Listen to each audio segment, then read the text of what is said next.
What's up, guys? Welcome back to Rotten Orchard Art. I'm Mike, as usual, because it'd probably be a little weird if I showed up wearing somebody else's skin. Anyway, this video's been a long time coming in the sense that over the past couple of years, I've grown, my craft has grown, my skill level's grown, my equipment has grown, but my space has not. So with that being said, I wanted to do a complete overhaul of the studio.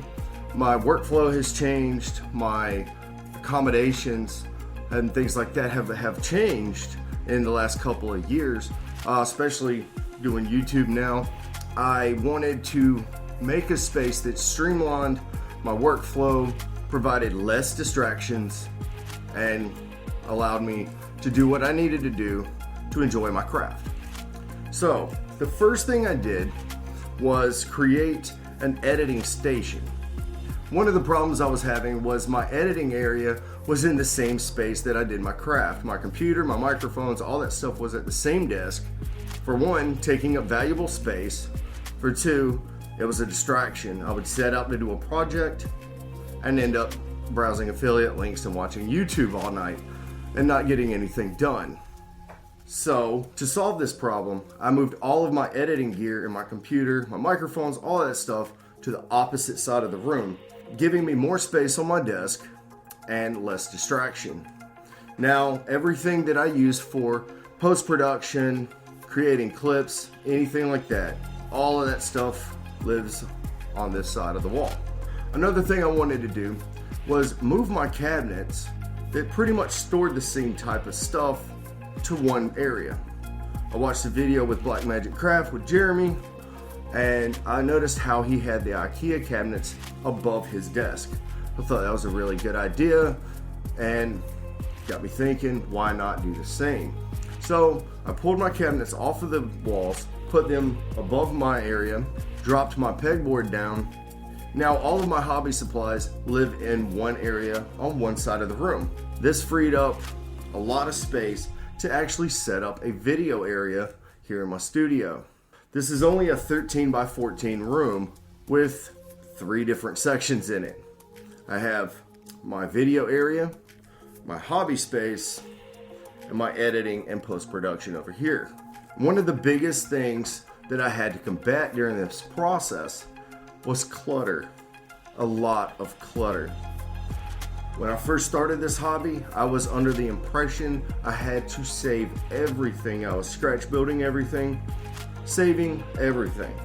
Cartons, straws, wire, mesh, wood, you name it, I was saving everything.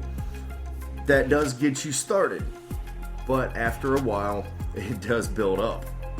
I was trying to make a lot of space, so most of that I got rid of. I ended up getting rid of a table by condensing down certain objects and storage bins. But see, this got me thinking, because there's a lot of things that I've crafted or I've painted that mean something to me. I like them. So what do you do when you run out of space? Right now I have an entire shelf behind my door that has literally nothing but dioramas and painted models. Some finished, some unfinished. So what do you do with that stuff? When storage becomes an issue as a crafter, what do you do with it? Where does it go? Do you box it up and throw it in the attic? Do you give it away? Or do you just toss it in the trash? Me personally, I like Luke Towan's thought on the subject. He did a video describing how he does things and how he reuses elements in his tutorials. He'll 3D print something, build a diorama. After the video, he'll tear it down, take his trees, take his fence, his light poles, his 3D printed objects, store them away, repaint them, and use them again later. This could definitely be an option for people who are doing tutorials. But what if you want to keep them? I'd really like to know what you think about everything in the comments below. Anyway, this is a studio overhaul video. I made a little montage of breaking everything down, redoing the studio, and I'd like you to join me on that ride. Enjoy the video.